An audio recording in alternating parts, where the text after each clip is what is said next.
Hi, thank you for joining me on the Secular Scriptures. I'm Gail. This is a reading and analysis of Genesis chapter 42 and 43, where Joseph and his brothers reunite for a big family dinner.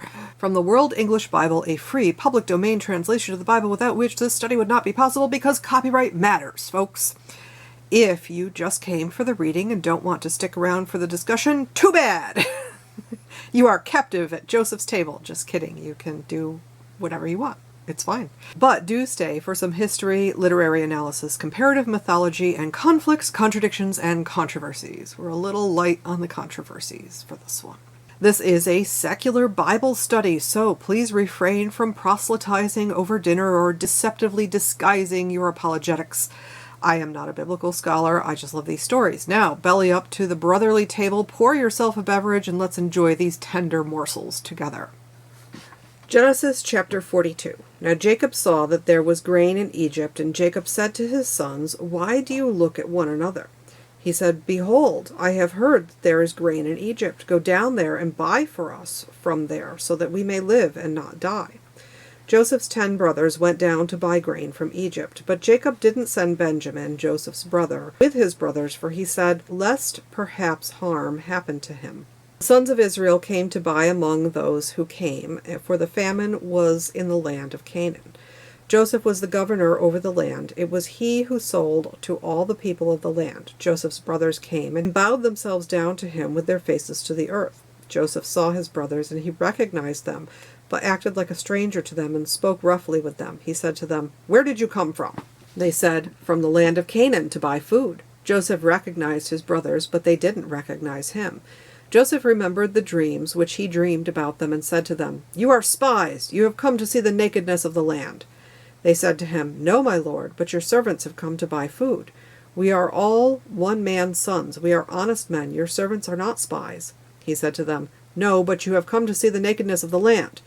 They said, "We, your servants, are 12 brothers, the sons of one man in the land of Canaan, and behold, the youngest is today with our father, and one is no more." Joseph said to them, "It is like I told you, saying, 'You are spies.' By this you shall be tested. By the life of Pharaoh you shall not go out from here, unless your youngest brother comes here. Send one of you, and let him get your brother, and you shall be bound, that your words may be tested, whether there is truth in you, or else by the life of Pharaoh surely you are spies." He put them all together into custody for 3 days. Joseph said to them on the 3rd day, "Do this, and live, for I fear God. If you are honest men, then let one of your brothers be bound in your prison, but you go, carry grain for the famine to your houses. Bring your youngest brother to me, and so will your words be verified, and you won't die." They did so. They said to one another, "We are certainly guilty concerning our brother, in that we saw the distress of his soul when he begged us, and we wouldn't listen. Therefore this distress has come upon us." Reuben answered them, saying, "Didn't I tell you, saying, 'Don't sin against the child,' and you wouldn't listen? Therefore also, behold, his blood is required." They didn't know that Joseph understood them, for there was an interpreter between them. He turned himself away from them and wept. And then he returned to them and spoke to them, and took Simeon from among them, and bound him before their eyes. Then Joseph gave a command to fill their bags with grain, and to restore each man's money into his sack, and to give them food for the way, and so it was done to them. They loaded their donkeys with their grain and departed from there. As one of them opened his sack to give his donkey food in the lodging place, he saw his money. Behold, it was in the mouth of the sack. He said to his brothers, "My money is restored. Behold, it is in my sack." Their hearts failed them, and they turned, trembling, to one another, saying, "What is this that God has done to us?" They came to Jacob their father, to the land of Canaan, and told him all that had happened to them, saying, "The man, the lord of the land, spoke roughly with us, and took us for spies of the country. We said to him, 'We are honest men, we are no spies. We are 12 brothers, son of our father. One is no more, and the youngest is today with our father in the land of Canaan.' The man, the lord of the land, said to us, 'By this I will know that you are honest men. Leave one of your brothers with me, and take grain for the famine of your houses, and go your way. Bring your youngest brother to me, and then I will know that you are not spies, but that you are honest men. So I will deliver your brother to you, and you shall trade in the land.' As they emptied their sacks, behold, each man's bundle of money was in his sack. When they and their father saw the bundles of money, they were afraid. Jacob, their father, said to them, "You have bereaved me of my children. Joseph is no more, Simeon is no more, and you want to take Benjamin away? All of these things are against me. Reuben spoke to his father, saying, Kill my 2 sons if I don't bring him to you, and trust him to my care, and I will bring him to you again.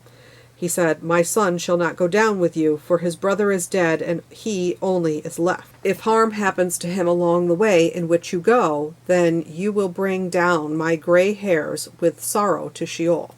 Chapter 43. The famine was severe in the land. When they had eaten up the grain which they had brought out of Egypt, their father said to them, Go again, buy us a little more food.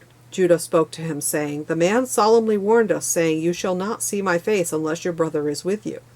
If you'll send our brother with us, we'll go down to buy food. But if you don't send him, we won't go down. For the man said to us, You shall not see my face unless your brother is with you. Israel said, Why did you treat me so badly, telling the man that you had another brother? They said, The man asked directly concerning ourselves and concerning our relatives, saying, Is your father still alive? Have you another brother? We just answered his questions. Is there any way we could know that he would say, Bring your brother down? Judah said to Israel his father, Send the boy with me, and we'll go up and go, so that we may live and not die, both we and you and also our little ones. I'll be collateral for him. From my hand will you require him. If I don't bring him to you and set him before you, then let me bear the blame forever. For if we hadn't delayed, surely we would have returned a second time by now. Their father Israel said to them, If it must be so, then do this. Take from the choice fruits of the land in your bags, and carry down a present for the man, a little balm, a little honey, spices and myrrh, nuts and almonds. And take double money in your hand, and take back the money that was returned in the mouth of your sacks. Perhaps it was an oversight. Take your brother also, get up and return to the man. May God Almighty give you mercy before the man, that he may release you, your other brother, and Benjamin. If I am bereaved of my children, I am bereaved. The men took that present, and they took double money in their hand, and Benjamin, and got up and went down to Egypt, and stood before Joseph. When Joseph saw Benjamin with them, he said to the steward of his house, Bring the men into the house, and butcher an animal, and prepare, for the men will dine with me at noon. The man did as Joseph commanded, and the man brought the men to Joseph's house. The men were afraid, because they were brought into Joseph's house, and they said, Because of the money that was returned in our sack the first time we're brought in, that he may seek occasion against us, attack us, and seize us as slaves along with our donkeys. They came near to the steward of Joseph's house, and they spoke to him at the door of the house, and said, O my lord, we indeed came down the first time to buy food. When we came to the lodging place, we opened our sacks, and behold, each man's money was in the mouth of his sack, our money in full weight. We have brought it back in our hand. We have brought down other money in our hand to buy food. We don't know who put our money back in our sacks. He said, Peace be to you. Don't be afraid. Your God and the God of your father has given you treasure in your sacks. I received your money. He brought Simeon out to them. The man brought the men into Joseph's house and gave them water, and they washed their feet and gave their donkeys fodder. They prepared the present for Joseph's coming at noon, for they heard that they should eat bread there. When Joseph came home, they brought him the present which was in their hand into the house, and bowed themselves down to the earth before him. He asked them of their welfare, and said, Is your father well, the old man of whom you spoke? Is he yet alive? They said, Your servant, our father, is well. He is still alive. They bowed down humbly. He lifted up his eyes and saw Benjamin, his brother, his mother's son, and said, Is this your youngest brother, of whom you spoke to me? He said, God be gracious to you, my son. Joseph hurried, for his heart yearned over his brother, and he saw a place to weep. He entered into his room and wept there. He washed his face and came out, and he controlled himself and said, Serve the meal. They served him by himself and by themselves, and the Egyptians who ate with him by themselves, because the Egyptians don't eat with the Hebrews, for that it is an abomination to the Egyptians. They sat before him, the firstborn according to his birthright, and the youngest according to his youth, and the men marveled with one another. He sent portions to them from before him, but Benjamin's portion was 5 times as much as any of theirs. They drank and were merry with him. I want an anime version of this, or a telenovela, or an overly dramatic theatrical production with stage lighting and smoke machines and a wind machine for Joseph's golden locks. To be honest, I had a major delay in this video because I didn't want to break up the story, but it was just too long for YouTube, and I let my perfectionism get in the way. So in true soap opera style, I am leaving us all on a cliffhanger until the next episode where Joseph makes everyone panic about who stole the household silver. History of the text. Scholars debate about when the Joseph narrative was written. It is a standalone novella which could date to the 8th century BCE, or it could have been added to Genesis during the Persian period in the 500s to 400s BCE. Others argue that this novella dates to the Greek era around the same time as the Book of Daniel in the 100s BCE. There are very few obvious edits, unlike other parts of Genesis, but even that is under debate. If the text has survived relatively whole, that would put it in the later era, but if there were serious edits, that could explain the discrepancy and allow it to be an earlier court tale that was modified later on. Literary analysis. Allow me to pause for a moment and explain why I've generally set this section up as a character list in a play, because I want it to be a character list in a play. This is literature, baby! Characters in order of appearance. We have Jacob/Israel in a speaking role, his sons, Judah and Reuben specifically in speaking roles, and the rest of them sort of in a Greek chorus. Simeon, who just sort of stands there. I don't know how much he gets to talk. Benjamin, who does not get to speak at all. A crowd buying grain. Joseph in a speaking role.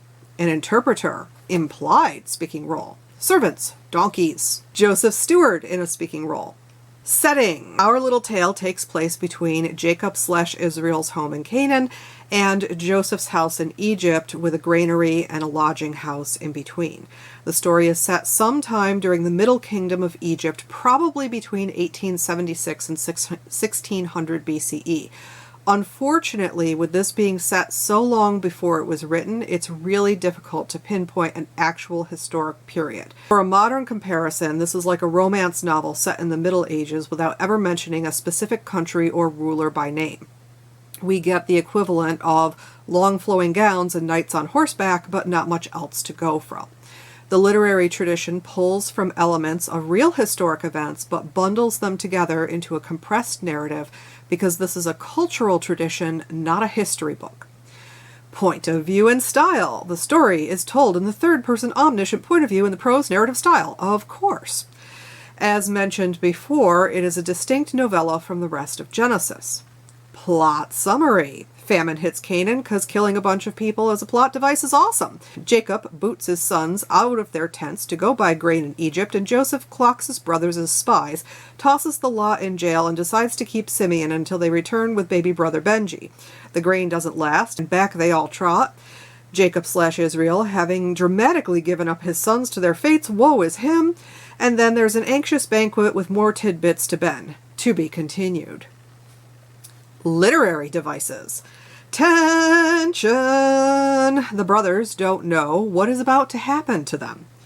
Dramatic irony. The audience knows all of the secrets when the characters do not. Symbolism. Joseph was sold for silver. Silver was returned in the grain sacks as cause to threaten slavery, and also to fit the theme of riches flowing out of Egypt to Israel. Reversal. Joseph's prophetic dream about the sheaves of wheat is fulfilled when the brothers bow down to Joseph for grain. That is actually a prophecy in the Bible that's fulfilled. Amazing! Comparative mythology. I'm not going to spend a whole lot of time here due to the scholarly dating mess, which makes it difficult to draw any definitive relationships between preceding or contemporary tales, but it's worth mentioning the main themes and where we see them appear elsewhere. As I've said before, when I'm looking at comparative mythology, I'm not claiming an origin myth for the specific stories in the Bible unless there actually is one. I'm looking at literary themes and how they are used and what that can tell us about the stories themselves. The two central elements in this tale are royal disguises and long-lost family. Since the reveal doesn't happen here, I'll wait for the next time and we'll take a look at the Odyssey, not the movie with the Viking ships. For royal disguises, or the exiled heir, we have the swineherd, which I've mentioned before, where a prince disguises himself as a swineherd to test a haughty princess who he does not marry, thankfully, because that would have been a disaster. Then we also have Catskin from Hans Christian Andersen, where a princess flees a horrible engagement by disguising herself as a scullery maid and wins the heart of the prince of the other kingdom. Stories that follow the wild man as helper theme from the Arne Thompson Uther Type 502 can also be connected to this tale. Link in the description below for fun. Of course, these are a little bit off as Joseph is not grungy, but very, very shiny. Next is Long Lost Family. We have the inverse of the prodigal son, where the foolhardy family comes to the righteous lost brother. Kind of. And last is a comparison to Hansel and Gretel, where the brothers take on the role of the stepmother and the children represent Joseph. Reunion with father and wealth is something we will see coming up. That's a bit jumbled, but the pieces are there. Conflicts, contradictions, and controversies. Conflicting information within the text. There is really only one place where a conflict may be happening, and that's the conversation between Joseph and his brothers, and then his brothers and their father. I don't think it's necessarily a conflict in terms of textual facts. I think it's in keeping with the brothers shirking responsibility for their actions. I did want to point it out as I've seen it brought up as a conflict, but I see it more as in keeping with the plot. Conflicting information with the religion and society. Okay, so it is wrong to falsely imprison someone. It is also wrong to sell your little brother into slavery. It is also hilarious in the story, and this is why I want an overly dramatic stage production of the entire thing. Contradictions with society, science, and history. Oh, Lord. There is no archaeological evidence for Joseph at this time. I am aware that there is a documentary claiming that a certain archaeological site was the house of Jacob, but that is so full of facepalm. Oh my God. And wedging to fit that it's worse than my comparison with Hansel and Gretel.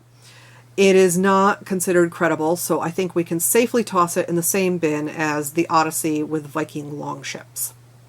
Joseph's story could be a reference to the Hyksos rule in Egypt from 1650 to 1530 BCE, but the timeline is off because it doesn't leave the 400 years between then and the Exodus if we use the date of 1446 from the building of the temple, though that might be okay for the archaeologically backed emergence of Israel as a separate people group from Canaan during the 1200s. But that shows a stable population under Egyptian rule in Canaan, not large numbers of people coming out of Egypt. Sorry to be skipping ahead here. The biggest issue is that this is a cultural narrative and it should not be taken as literal history. This is once upon a time territory, not on this date during the reign of King Henry VIII. By forcing it into on this date during the reign of blah-de-blah-de-blah territory, it diminishes the power of the story. It does not have to be literally true for it to do the job that it does. Ethnic tensions. The Egyptians won't eat with the Hebrews? Pot, meet kettle. Kettle, meet pot. All right, controversies.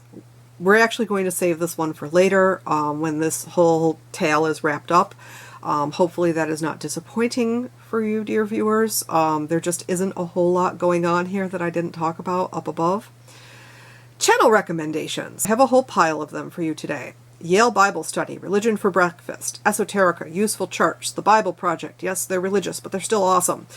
Overly sarcastic productions for myth and storytelling comparisons. Questions. So, what do you think was on the menu at that family reunion luncheon? There's really not a whole lot that happened here. Thank you so much for joining me here today. I hope you enjoyed this little walk down family tension lane. If you did, please like and subscribe. Tell me your thoughts in the comments. Yes, I will cover the Jesus connection at some point before we leave Genesis. And I hope to see you next Sunday at 9 a.m.